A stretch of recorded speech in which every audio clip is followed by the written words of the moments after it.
The room goes quiet half a second after the remark. Not long enough for anyone to admit what happened. Long enough for everyone to look at you. Maybe it happens in a meeting. You finish a sentence and someone leans back and says, "That would make sense if you actually understood the problem." Maybe it happens at dinner. A relative turns your private mistake into entertainment. Maybe it happens in a relationship. You try to explain what hurt you, and the answer comes back with a smile. You are always too sensitive. The words are short. The reaction inside you is not. Your chest tightens. Heat rises into your face. Your mind produces 3 responses at once. One is cruel. One is defensive. One is a speech that would take 20 minutes and change nothing. You have 5 seconds to decide who will speak, your character or your injury. Most advice about disrespect begins too late. It begins with the perfect sentence, the clever comeback, the silent stare, or the dramatic exit. But before any of those choices, there is a private event that no one else can see. There is impact, there is interpretation, there is impulse. And somewhere inside those 3 there is still a choice. This video is not going to teach you how to feel nothing. That would not be Stoicism. It would be theater. It is not going to tell you that every insult is imaginary, that every disrespectful person should be ignored, or that silence is always the strongest answer. Sometimes a remark is careless. Sometimes it is calculated. Sometimes a boundary needs to be spoken. Sometimes a record needs to be made. Sometimes the wisest response is to leave, and sometimes your first interpretation is wrong. Calm is not one behavior. Calm is the condition that allows you to choose the right behavior. So we are going to work through the whole cycle. The first movement in the body, the meaning your mind adds, the kind of disrespect you are facing, the delay that returns your judgment, the response that fits the situation, and the work of refusing to carry the incident for the rest of the day. Because the deepest cost of disrespect is not always the sentence someone says. It is the version of you that sentence tries to recruit. Start by removing one unnecessary source of shame. You are not weak because your body reacts. Seneca examined anger with unusual precision. In the second book of On Anger, he separates the first involuntary shock from the judgment that follows it. A person may go pale, the body may tense, the heart may move faster. Those first disturbances arrive before reason has completed its work. The important question is not whether the first wave appears. The important question is whether you give it command. This distinction changes the practice completely. If you believe self-control means never feeling heat, hurt, embarrassment, or anger, then the moment your body reacts, you will think you have already failed. And once you think you have failed, you are more likely to surrender to the reaction. You tell yourself, "I am angry now, so I might as well say it." But a signal is not an order. A tightened jaw is information. A racing heart is information. The urge to defend yourself is information.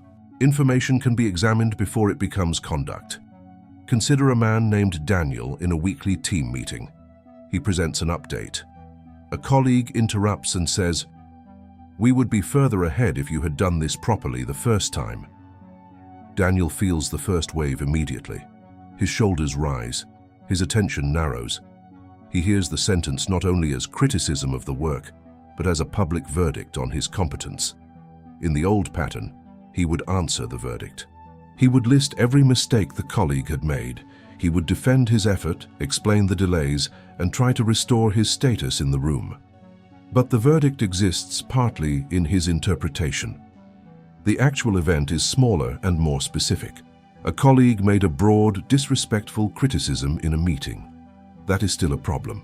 It may require an answer.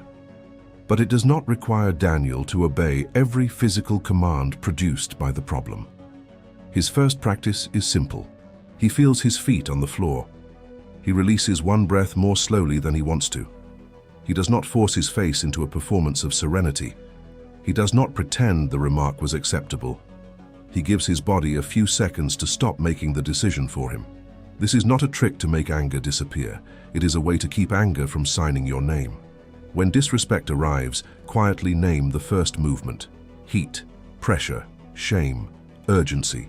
Do not build a philosophy around it. Do not accuse yourself of being triggered. Just name the signal and remain still enough to hear what comes next. You are not trying to win the moment yet. You are preventing the moment from owning you. Once the first wave has a little room, ask two different questions. What happened? What did I decide it means? These questions are related, but they are not identical. What happened might be, she interrupted me twice and called my concern ridiculous. What you decided it means might be, no one respects me. I always look weak. If I do not destroy this argument now, everyone will believe her. What happened might be, he made a joke about my income in front of the family. What you decided it means might be, my whole life is being judged. I need to prove that I am successful. The event may be genuinely disrespectful. The verdict can still make it larger, more permanent, and more personal than the evidence supports. In Enchiridion 20, Epictetus argues that an insult does not mechanically place irritation inside us. Our judgment about the insult helps produce the agitation, and time makes self-command easier. That is a paraphrase of the passage, not a claim that words and actions have no consequences. Words can damage trust. Humiliation can affect a workplace. Repeated contempt can destroy a relationship. Discrimination, threats, harassment, and abuse require more than a change of perspective. The Stoic point is not that nothing matters. The point is that your judgment should become more accurate, not more automatic. Accuracy gives you options. If Daniel tells himself, "My career is being destroyed in this room," he will respond to catastrophe. If he tells himself, "A colleague made a disrespectful and vague criticism in front of the team," he can respond to conduct. He can ask for specificity. He can correct the record. He can request that the discussion return to the work. He can document a pattern after the meeting. The smaller description is not passive, it is actionable. This is one of the quiet disciplines of self-respect. Refuse to minimize the event and refuse to inflate it. Do not say, "It was nothing," when it was not nothing. Do not say, "This proves everything," when it proves one thing. Try a three-line inventory. First, the observable fact. Second, the story your injury wants to add. Third, the decision actually required. The observable fact. He mocked my question in front of the group. The story, everyone thinks I am foolish. The decision, do I clarify now, address him privately, document the pattern, or let this isolated remark pass? The story demands emotional rescue. The decision demands judgment. Your goal is not to become impossible to offend. Your goal is to become difficult to control through offense. Not every unpleasant moment belongs in the same category. If you use one response for everything, you will either fight too much or tolerate too much. Before choosing what to do, identify what you are dealing with. The first kind is friction. Someone is tired, impatient, clumsy, or distracted. Their tone is poor. The remark lands badly. There is no clear pattern and no serious consequence. Friction may deserve no response at all. A human life becomes exhausting when every rough edge is treated as a moral emergency. The second kind is criticism delivered badly. The tone may be disrespectful, but there may be useful information inside it. If you reject the information because you dislike the delivery, your pride becomes expensive. You can separate content from conduct. I am willing to discuss the mistake. I am not willing to be spoken to that way. That sentence protects learning and dignity at the same time. The third kind is provocation. The goal appears to be reaction rather than resolution. The person repeats a loaded phrase, changes the subject when you answer, performs for an audience, or keeps pushing after the issue is clear. Provocation feeds on speed. It wants your nervous system to become its employee. The fourth kind is a pattern of contempt. This is not one bad sentence. It is repeated mockery, dismissal, humiliation, interruption, or violation after the issue has been addressed. A pattern changes the decision. You may need a clear boundary, less access, formal documentation, or distance. The fifth kind is danger, or serious misconduct. Threats, stalking, violence, coercion, harassment, discrimination, and abuse are not tests of how quietly you can suffer. Seek safety, support, documentation, professional guidance. workplace reporting, or emergency help as the situation requires. Stoicism is not an instruction to make yourself available to harm. The category matters because the same silence can mean wisdom in one context and abandonment of responsibility in another. Ignoring a stranger's rude comment may protect your attention. Ignoring false information in a professional record may create a larger problem. Walking away from an online provocation may be clear judgment. Walking away while someone vulnerable is threatened may be cowardice. Calm does not choose for you. Calm makes honest choice possible. Ask 4 questions. Is this isolated or repeated? Is there useful information inside the poor delivery? Will silence protect what matters, or will it leave a harmful claim uncorrected? Is anyone unsafe? These questions move you out of the fantasy of the perfect reaction. They return you to context, duty, and proportion. You do not need to prove your strength with the same response every time. The strongest response is the one that fits reality. Seneca writes in On Anger, Book 2, "The best corrective of anger lies in delay." Delay is not weakness. Delay is where the first impulse loses its monopoly. But delay must be practical.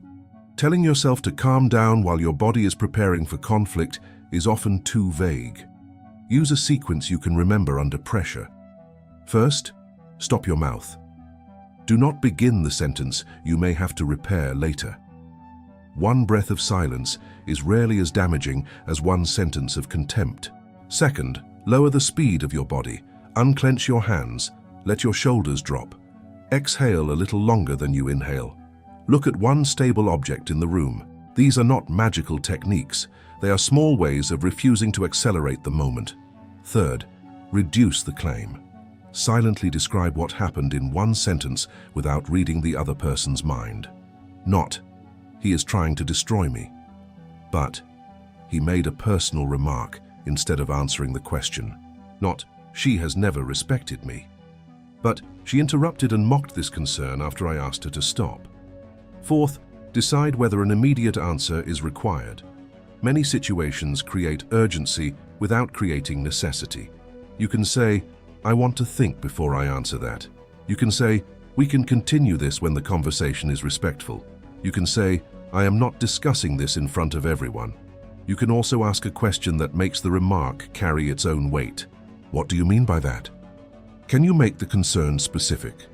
Are you addressing the work, or are you making this personal? Notice what these responses do not contain. They do not contain a biography of your intentions. They do not contain a counterattack. They do not ask the other person to certify your worth.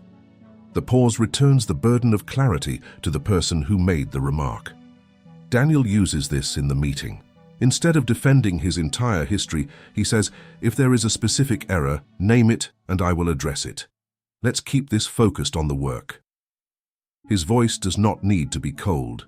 His face does not need to advertise dominance. He is not trying to make the room fear him. He is correcting the form of the conversation. That is an important difference. Self-control is not a performance of superiority.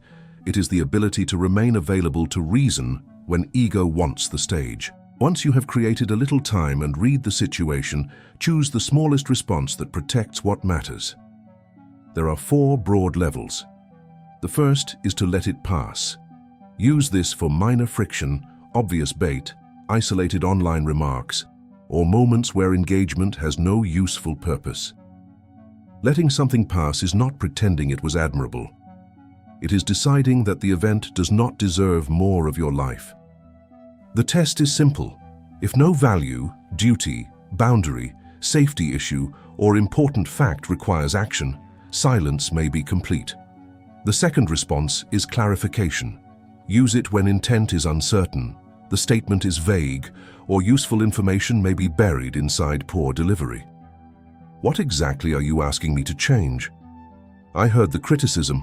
What is the specific example? I may be misunderstanding your tone. Can you say that directly? Clarification slows the exchange and makes ambiguity visible. Sometimes the person corrects themselves. Sometimes the question reveals that there was no serious argument underneath the insult. The third response is a boundary. Use it when the conduct is clear, repeated, or unacceptable. A boundary has three parts. Name the behavior, name your action, and remove the speech you cannot enforce. If the conversation becomes personal, I will end it. I will discuss the decision. I will not stay for insults. Do not bring my private life into this conversation again. The boundary is not, you need to respect me. You cannot directly operate another person's character. The boundary is, this is what I will do when the behavior occurs. That belongs to you. The fourth response is exit or escalation. Leave the room, end the call, reduce access, preserve the message, write down the date and what occurred. Speak to a manager, human resources, a trusted authority, a lawyer, a counselor or emergency services when the seriousness requires it. This is not failure to remain calm. Action can be calm. Documentation can be calm. Consequences can be calm.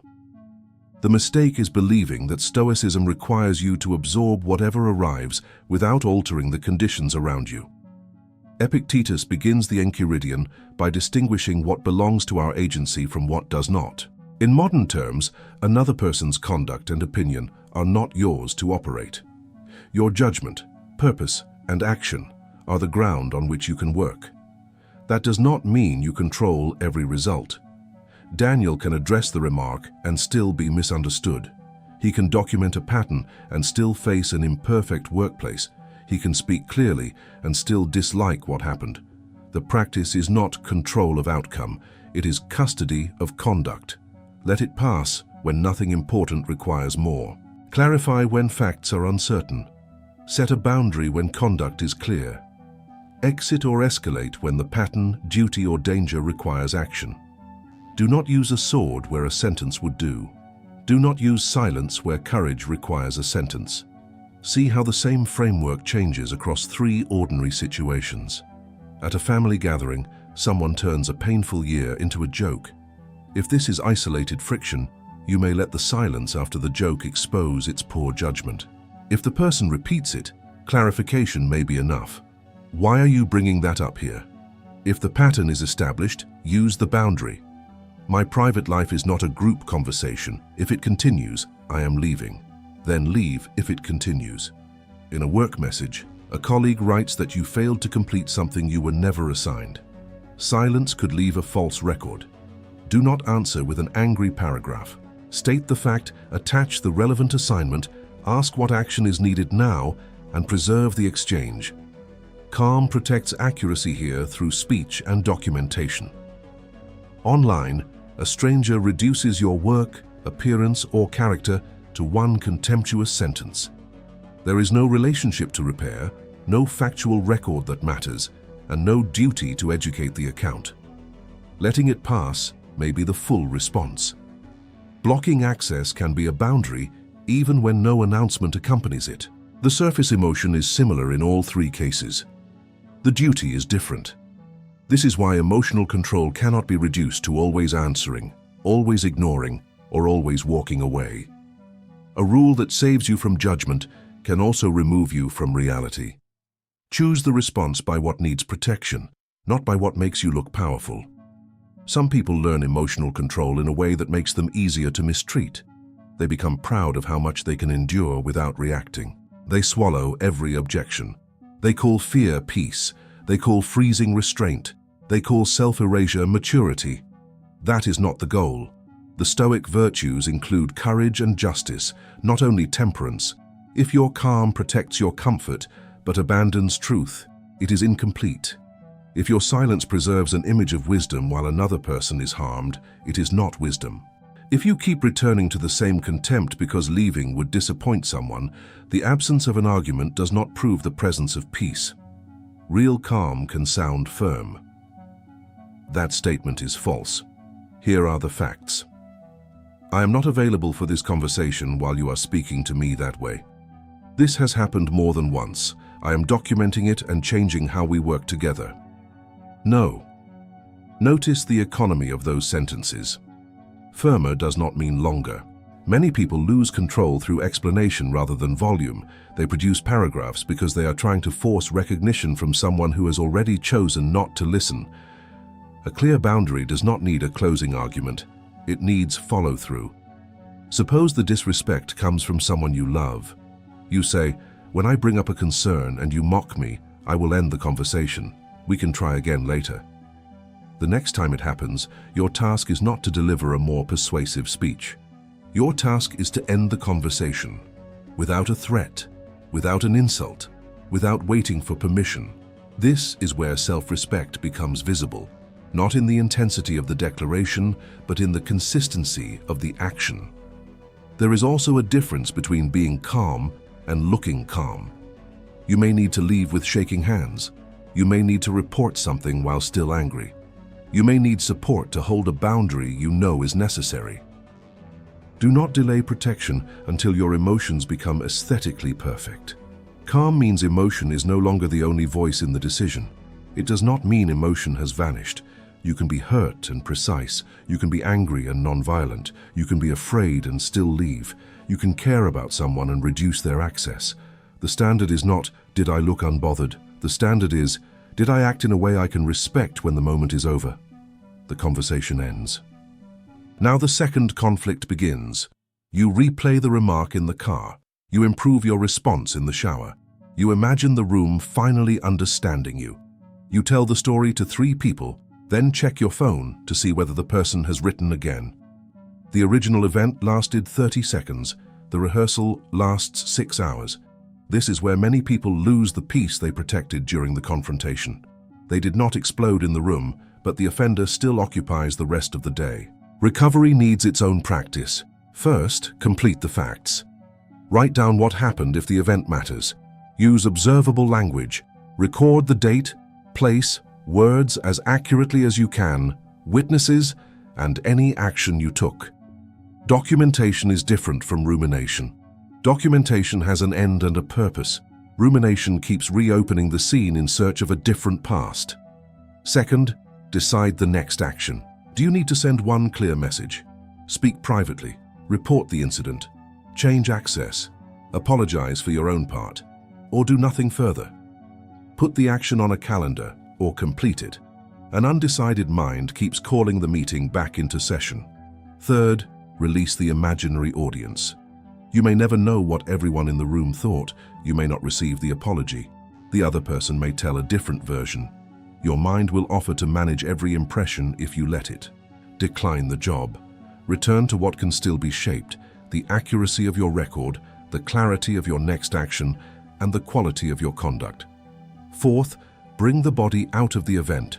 Walk, eat, drink water, finish one ordinary task. Let your attention touch something that is not the conflict. This is not avoidance. It is a signal that the event does not own the entire landscape. Fifth, extract one lesson and close the file. Maybe the lesson is that this person receives less personal information. Maybe you need one prepared boundary. Maybe the criticism contained a fact you should correct. Maybe you waited too long to document a pattern. Maybe your first interpretation was harsher than the evidence. Choose one lesson, not 20 accusations, not a permanent theory of human nature. One lesson that improves the next decision. Then use a closing sentence. The event is over. The next action is chosen. I do not need to keep performing the trial in my mind. You may need to repeat that sentence. That is all right. Letting go is often not one dramatic release. It is the repeated refusal to pay for the same incident again. Self-command is easier to recognize in a crisis than to build inside one. Train before the next difficult moment. Begin with a short morning rehearsal, not a fantasy in which everyone insults you, not a speech in which you defeat them. Simply remember that someone may be impatient, unfair, dismissive, or careless today. Then rehearse your responsibility. My body may react. I can delay my mouth. I can describe the fact. I can choose the smallest response that protects what matters. Prepare 3 sentences. 1 for clarification. What do you mean by that? 1 for a boundary. I will discuss the issue, not personal remarks. 1 for delay. I am going to think before I answer. You do not need to use these exact words. They are not magic. Their value is that they are available before injury begins writing the script. Also practice on small friction. The interrupted sentence, the impatient cashier, the sarcastic comment online. the driver who behaves as if the road belongs to him. Small moments reveal where your ego demands immediate correction. They give you a place to practice proportion without a high emotional cost. At night, review one moment with 3 questions. What did I feel first? What story did I add? What would a wiser response look like next time? Do not use the review to prosecute yourself. Shame does not train precision. The purpose is to notice the point where choice became available. Over time, that point becomes easier to find. You notice the shoulders before the speech. You hear the catastrophic story before believing it. You recognize bait before biting it. You remember that a boundary can be short. You leave sooner when leaving is necessary. You recover faster when the incident is over. This is how calm becomes reliable. Not through one perfect performance. Through many ordinary repetitions in which you return authority to judgment. The next time someone disrespects you, the first wave may still come. Your face may become warm. Your chest may tighten. The clever answer may arrive fully armed. Let the wave arrive without giving it the room. Name what happened. Separate the event from the verdict. Read the kind of disrespect, create delay, then choose. Let minor friction pass. Clarify what is uncertain. Set a boundary where conduct is clear. Exit, document, or escalate when safety, duty, or a repeated pattern requires it. And when the moment is over, do not keep giving it new life in your mind. The person who disrespects you has already shown you something about their conduct. Your response will show you something about yours. You do not need to become cold. You do not need to become silent forever. You do not need to win the room. You need enough space to keep your judgment, enough courage to protect what matters, and enough discipline to leave the moment without abandoning yourself inside it. That is the Stoic response to disrespect, not the absence of feeling, the presence of choice. If this reflection helped you see your next response more clearly, like the video, subscribe to the channel, and share it with someone who needs this reminder.